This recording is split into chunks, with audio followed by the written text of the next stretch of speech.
கிறிஸ்துவுக்குள் பிரியமானவர்களே, இந்த நாளிலும் எழுப்புதல் ஜெப ஊழியத்தின் சார்பாக எழுப்புதல் ஜெப நேர நிகழ்ச்சிக்கு உங்களை அன்போடு வரவேற்கிறோம். இந்த எழுப்புதல் ஜெப ஊழியம் என்னுடைய தாயார் மூலமாக ஆழ்வான் துலுக்கப்பட்டியிலே ஆலங்குளம் பகுதியிலே நிறைவேற்றப்பட்டு வருகிறது.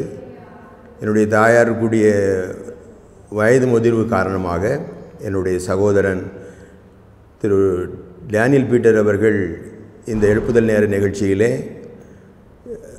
தேவ செய்தியை பகிர்ந்து வருகிறார்கள். இந்த நாளிலும் நான் ஜேக்கப் ராஜன் ஆண்டவருடைய வார்த்தைகளை பகிர்ந்து கொள்ள உங்களை சந்திப்பதிலே மிகுந்த மகிழ்ச்சி அடைகிறேன். இந்த நிகழ்ச்சிக்கு ஆரம்பமாக நாம் ஜெபித்து துவங்குவோம். அன்பு நிறைந்த பிதாவே, ஆண்டவராகிய இயேசுவின் நாமத்திலே இந்த எழுப்புதல் ஜெப நேர நிகழ்ச்சிக்காக ஸ்தோத்திரம். இந்த நிகழ்ச்சியை பார்க்கிற ஒவ்வொருவருக்காக ஸ்தோத்திரம் செலுத்துகிறோம். தூய ஆவியானவர் இந்த நிகழ்ச்சியை எங்களுக்கு ஆசீர்வதித்து தருவீராக. உம்முடைய மகிமையின் பிரசன்னம் எங்களை ஆளுகை செய்யட்டும். நீர் எங்களோடு பேசும். உம்முடைய வார்த்தைகள் எங்களை உயிர்ப்பிக்கட்டும். இயேசு கிறிஸ்துவின் நாமத்தில் வேண்டிக் கொள்கிறோம் நல்ல பிதாவே, ஆமென். ஆண்டவரும் இரட்சகருமாகிய இயேசு கிறிஸ்துவின் நாமத்திலே மீண்டுமாக உங்களை அன்போடு வரவேற்கிறோம். இந்த நாளிலும் சங்கீதங்களின் புஸ்தகம் 147ஆம் சங்கீதம் 12ஆம் வசனம் முதல் 14ஆம் வசனம் வரை அடங்கிய தேவ வார்த்தைகளை குறித்து தியானிக்கப் போகிறோம். வாசிக்கிறேன். எருசலேமே, கர்த்தரை ஸ்தோத்திரி, சீயோனே, உன் தேவனை துதி. இந்த வசனம் சொல்லுகிற சத்தியம், எருசலேமே, சீயோனே, எருசலேம் மகாராஜாவின் நகரம், சீயோன் தேவன் வாசம் பண்ணுகிற இடம். இந்த எருசலேம், சீயோன் தேவனை துதிக்கிற ஸ்தோத்தரிக்கிற கூட்டத்தார். ஆண்டவர் இயேசு இந்த நிகழ்வின் மூலமாய், இந்த வார்த்தையின் மூலமாய் உங்களோடு இடைபடுவாராக. ஆண்டவர் தம்முடைய வார்த்தையிலே சொல்லியிருக்கிறபடி சங்கீதங்களின் புஸ்தகம் 132ஆம் சங்கீதம் 13-14 வசனங்கள் சொல்லுகிறது. கர்த்தர் சீயோனை தெரிந்து கொண்டு அது தமக்கு வாசஸ்தலமாகும்படி விரும்பினார். இது என்றென்றைக்கும் நான் தங்குமிடம். இதை நான் விரும்பினபடியால் இங்கே வாசம் பண்ணுவேன் என்று ஆண்டவருடைய வார்த்தை சொல்லுகிறது. கர்த்தர் தெரிந்து கொண்ட ஸ்தலம், கர்த்தர் வாசம் பண்ணுகிற ஸ்தலம், இது என்றென்றைக்கும் நான் தங்கும் இடம், இதை நான் விரும்பினபடியால் என்று ஆண்டவருடைய வார்த்தை சொல்லுகிறது. இந்த வேளையிலையும் கூட ஆண்டவரை துதிப்பதற்காக, ஸ்தோத்தரிப்பதற்காக நாம் ஏற்படுத்தப்பட்ட ஜனம். அதைத்தான் ஏசாயா தீர்க்கதரிசியின் புஸ்தகம் 43ஆம் அதிகாரம் 21ஆம் வசனம் இப்படி சொல்லுகிறது. இந்த ஜனத்தை எனக்கென்று ஏற்படுத்தினேன், இவர்கள் என் துதியை சொல்லி வருவார்கள். ஆண்டவரை துதிப்பதற்காக ஏற்படுத்தப்பட்ட ஜனம்தான் நீங்களும் நானும். அவரை துதிப்பதற்காகவே ஆண்டவர் நம்மை தெரிந்து கொண்டார். அதற்காகவே நம்மை ஆண்டவர் ஏற்படுத்தி இருக்கிறார். காரணம், ஆண்டவர் துதிக்கு பாத்திரமானவர். அவரே துதிக்கு எல்லா கனத்திற்கும் மகிமைக்கும் பாத்திரமானவர். இந்த உலகிலே அநேகர் மனிதர்களை துதி பாடுகிறார்கள், அரசியல்வாதிகளை துதி பாடுகிறார்கள், தங்களுக்கு நெருக்கமானவர்களை, தங்களுக்கு பிடித்தவர்களை துதி பாடுகிறார்கள். ஏன் கிறிஸ்தவ ஜனம் கூட, ஆண்டவரை துதிப்பதற்காக ஏற்படுத்தப்பட்ட ஜனம் கூட இந்நாட்களிலே எங்கே பணம் வருகிறதோ, எங்கே தங்களுக்கு சுய லாபம் ஆதாயம் வருகிறதோ அப்படிப்பட்ட மனிதர்களை துதி பாடுகிற ஒரு காலமாக இருக்கிறது. ஆனால் ஆண்டவருடைய வார்த்தை சொல்கிறது, இந்த ஜனத்தை எனக்கென்று நான் ஏற்படுத்தினேன், இவர்கள் என் துதியை சொல்லி வருவார்கள் என்று ஆண்டவருடைய வார்த்தை சொல்லுகிறது. ஆண்டவர் சொல்லுகிறார், என் துதியை நான் வேறு ஒருவருக்கும் கொடேன் என்று ஆண்டவருடைய வார்த்தை சொல்கிறது. என் மகிமையை நான் ஒருவருக்கும் கொடேன் என்று ஆண்டவருடைய வார்த்தை சொல்லுகிறது. காரணம், ஆண்டவருடைய வார்த்தை சொல்லுகிறது, ஸ்தோத்திர பலியிடுகிறவன் என்னை மகிமைப்படுத்துகிறான் என்று ஆண்டவருடைய வார்த்தை சொல்லுகிறது. நாம் துதிக்கும் போது, நாம் அவரை ஸ்தோத்தரிக்கும் போது ஆண்டவர் மகிமை அடைகிறார். ஆண்டவர் அவர் புகழ்ச்சிக்குரியவர். நம்மை ஏற்படுத்தின நோக்கத்தையும் திட்டத்தையும் நாம் அதை அறிந்து செயலாற்றுகிறோம் என்று ஆண்டவர் மகிழ்கிறார். அப்படிப்பட்ட அந்த துதி ஸ்தோத்திரத்தை நாம் செய்வதற்கு அனுதினமும் நம்முடைய வாழ்விலே நாம் கடனாளிகளாக இருக்கிறோம். சங்கீதக்காரன் இதைத்தான் அறிந்து சொல்லுகிறான், கர்த்தரை நான் எக்காலத்திலும் ஸ்தோத்தரிப்பேன், அவர் துதி எப்போதும் என் வாயில் இருக்கும் என்று சொல்லுகிறான். பாருங்க, அந்த வார்த்தையினுடைய மகத்துவத்தை பாருங்க. எப்போதும் அவருடைய துதி என் வாயில் இருக்கும் என்று சொல்லுகிறான். அப்படியானால் எப்போதும் நம்முடைய வாழ்விலே பாருங்க, எப்பொழுதாவது நாம் ஆண்டவரை துதிக்கிறோம். நமக்கு விரும்பின காரியம் கிடைக்கும் போது, நமக்கு நன்மை நடக்கும் போது, நம்முடைய வாழ்விலே நாம் எதிர்பார்க்காத ஒரு காரியம் நம்ம நடக்கும்போது நம்மால் துதிக்க முடியவில்லை. ஆண்டவர் அப்படி அல்ல. நாம் எப்போதும் அவரை நாம் துதிக்க வேண்டும், அவரை ஸ்தோத்திரிக்க வேண்டும் என்று ஆண்டவர் விரும்புகிறார். இன்னும் கூட நாம் பார்த்தோம், இந்த 132ஆம் சங்கீதம் 13-14 சொல்லப்பட்டிருக்கிறபடி சீயோனை அவர் ஏன் தெரிந்து கொண்டார் என்று சொல்லும்போது சங்கீதம் 65:1 சொல்லுகிறது, சீயோனிலே துதியானது அமைந்து காத்திருக்கிறது. அங்கே துதி தேவனுடைய மனதை அறிந்து தேவனை மகிமைப்படுத்துகிற ஒரு துதி ஸ்தோத்திரம் அந்த பகுதியிலே அமைந்து காத்திருக்கிறது என்று சொல்லப்பட்டிருக்கிறது.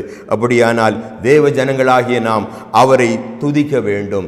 இன்னமும் கூட ஆண்டவருடைய வார்த்தை சொல்லுகிறது பாருங்க, சங்கீதங்களின் புஸ்தகம் 69ஆம் சங்கீதம் 30ஆம் வசனம் 1 வசனம் சொல்லுகிறது பாருங்க, தேவனுடைய நாமத்தை பாட்டினால் துதித்து அவரை ஸ்தோத்திரத்தினால் மகிமைப்படுத்துவேன் என்று ஆண்டவருடைய வார்த்தை சொல்கிறது. 31ஆம் வசனம் சொல்கிறது பாருங்க, கொம்பும் விரிகுளம்பும் உள்ள காளை எருதை பார்க்கிலும் இதுவே கர்த்தருக்கு பிரியமாயிருக்கும் என்று ஆண்டவருடைய வார்த்தை சொல்கிறது. அப்படியானால் கொம்பும் விரிகுளம்பும் உள்ள காளை எருதை பார்க்கிலும் நீங்களும் நானும் செய்கிற ஸ்தோத்திர பலியின் மேல ஆண்டவர் பிரியமாயிருக்கிறார். ஆண்டவருடைய வார்த்தை சொல்லுகிறது, கர்த்தருக்கு பிரியமானது இன்னதென்று சோதித்து பாருங்கள். ஆண்டவருக்கு பிரியமானது இந்த ஸ்தோத்திர பலி. நாம் செலுத்துகிற காணிக்கைகளை பார்க்கிலும், நாம் ஆண்டவருக்காக செய்கிற பல பொருட்கள், பல காரியங்களை பார்க்கிலும் நம்முடைய உதடுகளிலிருந்து பிறக்கிற இந்த ஸ்தோத்திர பலியின் மீது ஆண்டவர் பிரியமாக இருக்கிறார். இதைத்தான் இங்கே ஓசியா புஸ்தகத்தில் பார்க்கிறோம் 14:2. அப்பொழுது உமக்கு நாங்கள் உதடுகளின் காளைகளை பலி செலுத்துவோம் என்று அங்கே ஓசியா புஸ்தகத்திலே பார்க்கிறோம். எபிரேயர் புஸ்தகத்திலே நாம் பார்க்கும்போது உதடுகளின் கனியாகிய ஸ்தோத்திர பலியை செலுத்த கடவோம் என்று சொல்லுகிறதை பார்க்கிறோம். இப்படி நாம் துதிக்க வேண்டும், ஸ்தோத்திரிக்க வேண்டும் என்று வேதத்திலே ஏராளமான வேத பகுதிகள் நமக்கு காட்டுகிறது. காரணம் என்ன? தேவன் துதியை விரும்புகிறவர். அவருக்கு பிரியமானது நாம் செய்ய வேண்டியது, நாம் அவரை ஸ்தோத்தரிக்க வேண்டும். ஆண்டவர் இயேசு கூட என்ன சொல்லுகிறார் பாருங்க, நான் என் பிதாவுக்கு பிரியமானவைகளை செய்கிறபடியால் அவர் என்னை தனியே இருக்க விடவில்லை என்று சொல்லுகிறார். அப்படியானால் ஆண்டவர் இயேசு கூட கல்வாரி சிலுவைக்கு போகும்போது கூட அவர் ஸ்தோத்திர பாட்டை பாடின பின்பு அவர் கல்வாரிக்கு சென்றார் என்று நாம் வேதத்தில் வாசிக்கிறோம். அப்படியானால் தேவ ஜனமாகிய நீங்களும் நானும் ஆண்டவரை துதிக்க ஸ்தோத்தரிக்க கடனாளிகளாயிருக்கிறோம். ஆண்டவர் அதை தான் விரும்புகிறார். இப்போ நீங்க யோசிக்கலாம், ஆண்டவர் புகழ்ச்சி அடைகிறார், ஆண்டவர் மகிமை அடைகிறார், அவருக்கு பிரியமானதை நாம் செய்ய வேண்டும் என்று நீங்கள் சொல்லுகிறீர்களே, துதிப்பதனால் எனக்கு என்ன கிடைக்கும் என்று நீங்கள் இந்த கால வழக்கத்தின்படியே நாம் எல்லாரும் ஆலயத்துக்கு போனா எனக்கு என்ன கிடைக்கும், கிறிஸ்தவனா மாறினா என்ன கிடைக்கும், இப்படி நமக்கு என்ன கிடைக்கும் என்கிற அந்த சுயநல அடிப்படையிலே நாம் வாழ்ந்து வருகிறபடினாலே ஆண்டவருடைய வார்த்தை விருதாவாய் என்னை தேடுங்கள் என்று அவர் சொல்லவில்லை என்று வேதம் சொல்கிறது. அவரை துதிக்கும் போது, அவரை ஸ்தோத்தரிக்கும் போது அவர் மகிமைப்படுகிறது மாத்திரமல்ல, அவர் நம்முடைய வாழ்விலேயும் பல நன்மைகளை வைத்திருக்கிறார், பல ஆசீர்வாதங்களை வைத்திருக்கிறார். அதைத்தான் குறித்து நாம் சிந்திக்க போகிறோம். நாம சங்கீதங்களின் புஸ்தகம் 147:13 சொல்லுகிறது, அவர் உன் வாசல்களின் தாழ்பாள்களை பலப்படுத்தி என்று வேதம் சொல்லுகிறது. அப்படியானால் இன்றைக்கு நம்முடைய இல்லங்களிலே நாம் இன்றைக்கு கூட காலையில் ஒரு பேப்பரில் நியூஸில் பார்த்தேன், சிறுவைகுண்டம் பக்கத்தில் 100 கோடி ரூபாய்க்கான நகை கொள்ளை போயிருக்கிறது என்று சொல்லி. அப்படியானால் மன்னிக்கவும், 100 கோடி அல்ல, 100 பவுன் நகை. 100 பவுன் நகை வைத்திருக்கிறவங்க தகுந்த பாதுகாப்பு இல்லாமல் வைத்திருப்பாங்க. சரியான பூட்டு, சரியான பாதுகாப்பு எல்லாம் வச்சு தான் வச்சிருப்பாங்க. ஆனாலும் அங்கே அத்தனை பாதுகாப்புகளையும் மீறி நகை கொள்ளை போய்விட்டது.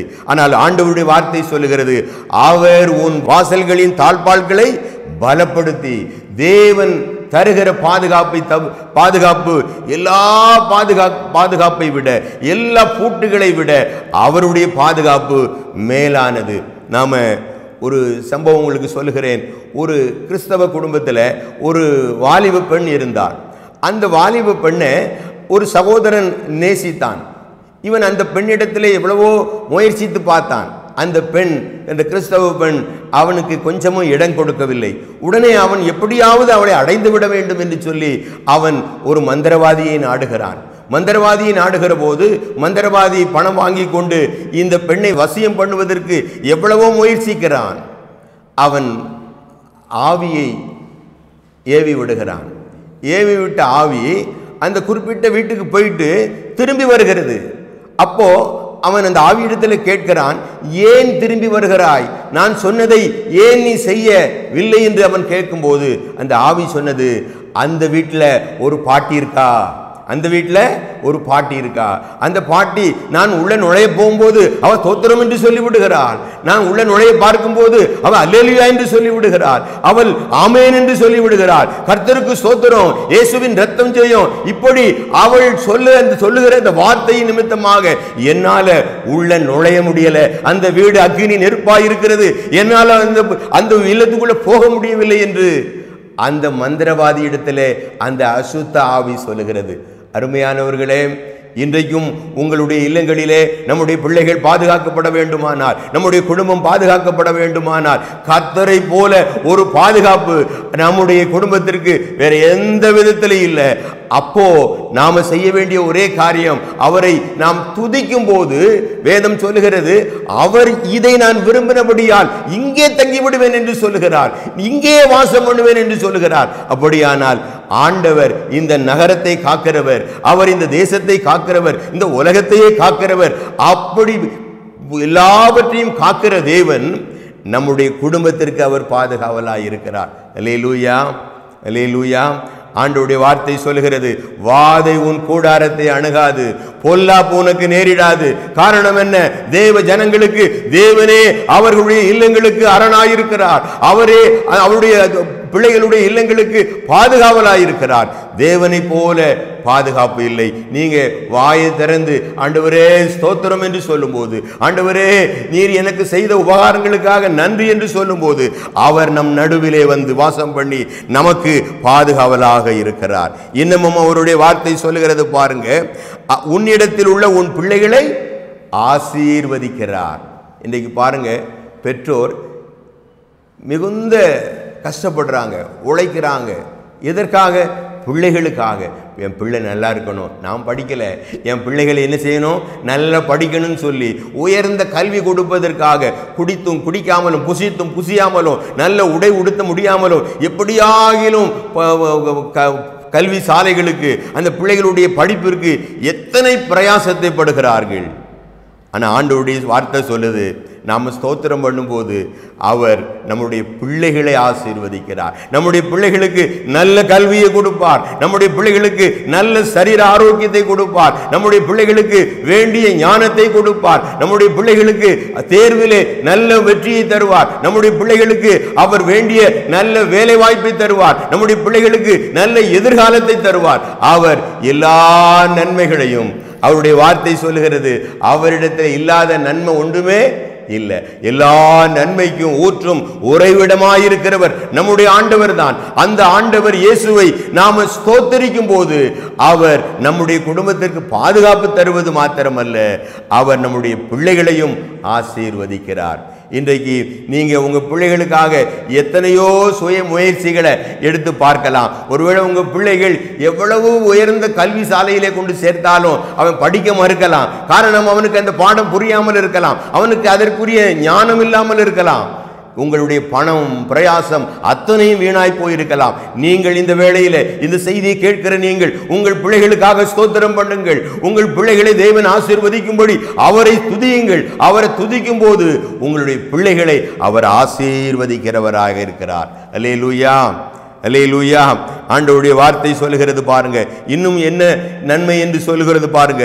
அவர் உன் எல்லைகளை சமாதானம் உள்ளவைகளாக்கி என்று ஆண்டவருடைய வார்த்தை சொல்லுகிறது. நம்முடைய எல்லைகளை எல்லாம் சமாதானம் உள்ளவைகளாக்கி. சங்கீதக்காரன் சொல்லுகிறான், 4ஆம் சங்கீதம் 8ஆம் வசனம், சமாதானத்தோடே படுத்துக்கொண்டு நித்திரை செய்வேன், கர்த்தர் ஒருவரே என்னை சுகமாய் தங்க பண்ணுகிறார். சமாதானத்தோடு தங்க பண்ணுகிற ஆண்டவர் நம்முடைய வீடுகளிலே மாத்திரமல்ல, நாம் இருக்கிற இடங்களிலே மாத்திரமல்ல, நம்முடைய எல்லைகளெல்லாம் அவர் சமாதானம் உள்ளவைகளாக்குற ஆண்டவர். அல்லேலூயா. பாருங்க, இன்றைக்கு நாம வீட்டை விட்டு வெளியே போனாலே எவ்வளவோ பாடுகள், பிரச்சனைகள், போராட்டங்களை சந்திக்க வேண்டி இருக்கிறது. சாதாரணமாக ஒரு ரேஷன் கடைக்கு போனால் கூட அங்கே ஏதோ ஒரு பிரச்சனை வந்து சமாதானத்தை இழந்து நாம் ரொம்ப துக்கத்தோடு வர வேண்டிய காரியம் இருக்கிறது. ஆனால் ஆண்டவருடைய வார்த்தை சொல்கிறது, உன் எல்லைகளெல்லாம் சமாதானம் உள்ளவைகளாக்கி.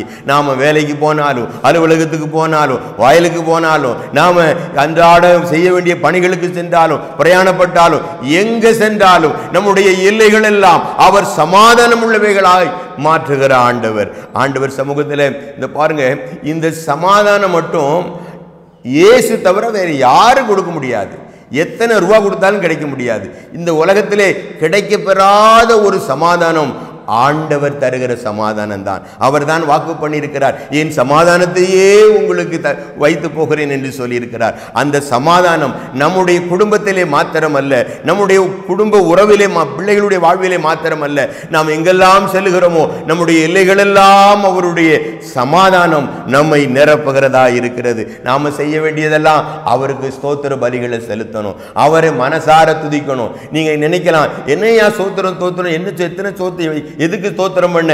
உங்கள் வாழ்விலே கர்த்தர் தந்திருக்கிற ஒவ்வொன்றாய் நினைத்து பாருங்கள். அதை நினைக்கும் போது உங்கள் உள்ளம் நன்றியால நிரம்பும். அவருக்கு நீங்க ஸ்தோத்திர பலிகளை ஏறெடுப்பதற்கு உதவியாயிருக்கும். இன்னும் ஆண்டவருடைய வார்த்தை சொல்கிறது பாருங்க, அவர் உச்சிதமான கோதுமையினால் உன்னை திருப்தியாக்குவார். அல்லேலூயா. உச்சிதமான கோதுமை. ஆண்டவர் இந்த வேளையிலே நமக்கு திருப்தியான நல்ல பெஸ்டான உணவு ஆண்டவர் கொடுக்கிறவராக இருக்கிறார். உங்களுக்கு வருமானம் குறைவாக இருக்கலாம், ஒருவேளை உங்களுடைய பொருளாதாரம் குறைவாக இருக்கலாம். ஆண்டவர் நீங்கள் உங்கள் வாழ்விலே நல்ல உன்னத உச்சிதமான தேவன் தம்முடைய ஜனங்களுக்கு, இஸ்ரவேல் ஜனங்களை வானத்தின் மன்னாவினால அவர்களை ஆண்டவர் நடத்தி வந்தார். ஆண்டவருடைய சமூகத்தில் அவரை தேடுகிற ஜனத்திற்கு ஒரு நன்மையும் குறைவுபடாது என்று சொல்லப்பட்டிருக்கிறது. அவர் நமக்காக நல்ல உச்சிதமான உணவை கொடுத்து நம்மை திருப்தியாக்குகிற தேவனாய் இருக்கிறார். இந்த வேளையிலே இந்த வார்த்தையை ரொம்ப முக்கியமாக கவனிக்கணும். திருப்தியாக்குகிறார் ஆண்டவர். பாருங்க, வனாந்தரத்திலே அவங்க பசியோடு தங்கியிருந்த மக்களுக்கு இவங்களை வெறுமையா அனுப்பிவிட எனக்கு மனதில்லை, வழியிலே இவர்கள் சோர்ந்து போய்வார்களே என்று சொல்லி அவர் 5 அப்பத்தையும் 2 மீனையும் கொண்டு 5000 புருஷர் சாப்பிட்டு திருப்தி அடைந்த பின்பு மிகுதியான துணிக்கைகளை எடுக்க ஆண்டவர் கிருபை செய்தார். இன்றைக்கும் இந்த செய்தியை கேட்டுக்கொண்டிருக்கிற தேவ பிள்ளைகளே, ஆண்டவர் உங்களோடு பேசுகிறார். நீங்கள் அவருடைய உச்சிதமான நல்ல உணவினால ஆண்டவர் உங்களை, ஒருவேளை எனக்கு அது இல்லையே இது இல்லையே என்று நீங்கள் நினைக்கலாம். நீங்கள் இருக்கிறதை ஆண்டவர் சமூகத்தில் கொண்டு போங்க. எப்படி ஆண்டவர் அன்றைக்கு அந்த 5 அப்பத்தையும் 2 மீனையும் சீஷர்கள் கண்டு இயேசுவினிடத்தில் கொண்டு போனார்கள், இயேசு அதை வாங்கி வானத்துக்கு நேராக உயர்த்தி அதை அவர் ஜெபித்து அவர் சீஷர்களிடத்தில் கொடுத்தாரோ, அது கொடுக்க கொடுக்க கொடுக்க அது நிறைவாக அது வந்து கொண்டே இருந்தது. 5000 புருஷர் சாப்பிடுவதற்கு அது போதுமானதாக இருந்தது. அது மாத்திரமல்ல, அது மிகுதியான துணிக்கைகளை எடுப்பதற்கு அது போதுமானதாக இருந்தது. ஆண்டவர் சமூகத்திலே இந்த வேளையிலே ஆண்டவர் பாருங்க, அவரை துதிக்கிற ஜனத்திற்கு எத்தனை நன்மை, அவருடைய பாதுகாப்பு, அவருடைய அவர் நம்முடைய பிள்ளைகளை ஆசீர்வதிக்கிறார். மாத்திரமல்ல, நம்முடைய எல்லைகளெல்லாம் சமாதானம் உள்ளவைகளாக அவர் மாற்றுகிறார். ஆண்டவர் சமூகத்திலே இந்த வேளையிலே நம்மை திருப்தியாக்கி நடத்துகிற ஆண்டவர். இந்த வேளையிலே ஆண்டவர் சமூகத்தில் ஒரு சிறிய கோரஸ் பாடுவோமா? திருப்தியாக்கி நடத்திடுவா, தேவைகளை சந்திப்பா, மீதம் எடுக்க செய்வா, பிறருக்கு கொடுக்க செய்வா, திருப்தியாக்கி நடத்திடுவா, தேவைகளை சந்திப்பா, மீதம் எடுக்க வைப்பா, பிறருக்கு கொடுக்க வைப்பா. ஆண்டவர் திருப்தியாக்கி உங்களை நடத்த போகிறார். நாம் அவருக்கு செய்ய வேண்டியதெல்லாம் ஸ்தோத்திர பலிகளை நாம செலுத்தணும். தினம் நாம நம்முடைய வாழ்விலே ஸ்தோத்திரங்களை செலுத்தணும். வேதம் சொல்லுகிறது, லேவியராகம புஸ்தகம் 22ஆம் அதிகாரம் 29ஆம் வசனம் சொல்லுகிறது, ஒருவன் ஸ்தோத்திர பலி செலுத்துவானானால் மனப்பூர்வமாய் செலுத்த வேண்டும் என்று ஆண்டவருடைய வார்த்தை சொல்லுகிறது. நாம் அவருக்கு ஸ்தோத்திர பலி உதட்டளவிலே அல்ல, உள்ளத்தினால உள்ளம் நிறைந்து ஆண்டவர் நம்முடைய வாழ்விலே செய்த நன்மைகளை நினைத்து நினைத்து மனப்பூர்வமாய் அவருக்கு ஸ்தோத்திரம் பண்ணணும். அதைத்தான் ஆண்டவர் விரும்புகிறார். ஆண்டவர் சமூகத்திலே இந்த வேளையிலே நாம மனப்பூர்வமாய் அவருக்கு ஸ்தோத்திர பலிகளை செலுத்த வேண்டும். பாருங்க, ஆண்டவரே சொல்லுகிறார், மத்தேயு 15:8 சொல்லுகிறார் பாருங்க, இந்த ஜனங்கள் தங்கள் வாயினால் என்னிடத்தில் சேர்ந்து தங்கள் உதடுகளினால் என்னை கனம் பண்ணுகிறார்கள், அவர்கள் இருதயமோ எனக்கு தூரமாய் விலகி இருக்கிறது என்று சொல்லுகிறார். அப்படியானால் இயேசு விரும்புகிறது என்ன? நம்முடைய உதட்டளவிலே நாம துதிக்கிற துதி அல்ல, நம்முடைய உள்ளம் நிரம்பி உள்ளம் அவருடைய நன்மைகளை நினைத்து நன்றியுள்ள இருதயத்தோடு அவரை நாம துதிக்கும் போது அவர் மகிழ்கிறார். அல்லேலூயா. ஆண்டவர் சமூகத்திலே இந்த வேளையிலே நாம அவரை ஸ்தோத்தரிப்பதற்காக ஏற்படுத்தப்பட்ட ஜனம். நாம ஸ்தோத்திரம் பண்ணும்போது ஆண்டவர் மகிமை அடைகிறார். நாம துதிக்கும் போது அவர் அந்த துதியின் மேல அவர் பிரியமாய் இருக்கிறார். நாம துதிக்கும் போது அவரே பரலோகத்தையும் இந்த பூமியையும் அண்ட சராசரங்களையும் ஆளுகிற தேவன் நம் நடுவிலே வந்து விடுகிறார். அவர் நம் நடுவிலே நாம துதிக்கும் போது வந்து விடுகிற போது நமக்கு போதுமான பாதுகாப்பு, இந்த உலகம் தரக்கூடாத, இந்த உலகத்திலே எங்கும் கிடைக்காத பாதுகாப்பை ஆண்டவர் நமக்கு தருகிறார். மாத்திரமல்ல, நம்முடைய பிள்ளைகளை அவர் ஆசீர்வதிக்கிறார். நம்முடைய எல்லைகளெல்லாம் சமாதானம் உள்ளவைகளாய் மாற்றுகிறார். மாத்திரமல்ல, நம்மை அவர் திருப்தியாக்குகிறார். தர்மையான எழுப்புதல் ஜெப நேரம் நிகழ்ச்சியை கண்டு கொண்டிருக்கிற தேவ பிள்ளைகளே, இன்றிலிருந்து துதிக்க ஆரம்பிப்பீர்களா? பல வேளைகளிலே நாம அவரை ஸ்தோத்தரிப்பதற்கு பதிலாக நம்முடைய வாழ்விலே வருகிற பிரச்சனைகளை காரியங்களை கண்டு ஆத்திரப்பட்டு நம்முடைய மனதை கெடுத்துக் கொள்கிறோம், நம்முடைய முகத்தை கெடுத்துக் கொள்கிறோம், நம்முடைய பல ஆசீர்வாதங்களை நாம் கெடுத்துக் கொள்கிறோம். ஆண்டவர் சமூகத்திலே ஆண்டவர் உங்களோடு பேசுகிறார், நீங்க என்ன துதியுங்க என்று சொல்லுகிறார். நாம துதிக்கும் போது இந்த ஆசீர்வாதங்கள் மட்டுமல்ல, ஏராளமான ஆசீர்வாதங்கள் இருக்கிறது. அதெல்லாம் சொல்றதுக்கு பல மணி நேரங்கள் ஆகும். ஆண்டவர் துதியிலே அவ்வளவு ஆசீர்வாதத்தை வைத்திருக்கிறார். இந்த வேளையிலே நாம் எல்லாரும் மனதார ஆண்டவருக்கு ஸ்தோத்திர பலியை செலுத்தி இந்த நாளிலிருந்து உங்க வாழ்க்கையிலே துதியின் அபிஷேகம் பெருகட்டும், துதியின் சத்தம் உங்க இல்லங்களிலே கேட்கட்டும், உங்க வாழ்க்கையே துதியாக மாறட்டும். ஆண்டவர் அப்படிப்பட்ட கிருபைகளை உங்களுக்கு தந்தருளும்படியாய் எல்லாரும் தலை தாழ்த்தி ஜெபம் பண்ணுவோமா? அன்பு நிறைந்த பிதாவே, நன்றியோடுமை நாங்கள் துதிக்கிறோம், ஸ்தோத்திரம் அப்பா. நன்றி ஆண்டவரே. எங்கள் ஆண்டவர் துதிகள் மத்தியில் வாசம் பண்ணுகிறவர், துதிக்கப்படத்தக்கவர், எல்லா நாமங்களுக்கும் மேலான நாமமுடையவர் நீரே. எல்லா துதிக்கும் கனத்திற்கும் மகிமைக்கும் பாத்திரமானவர் ஐயா.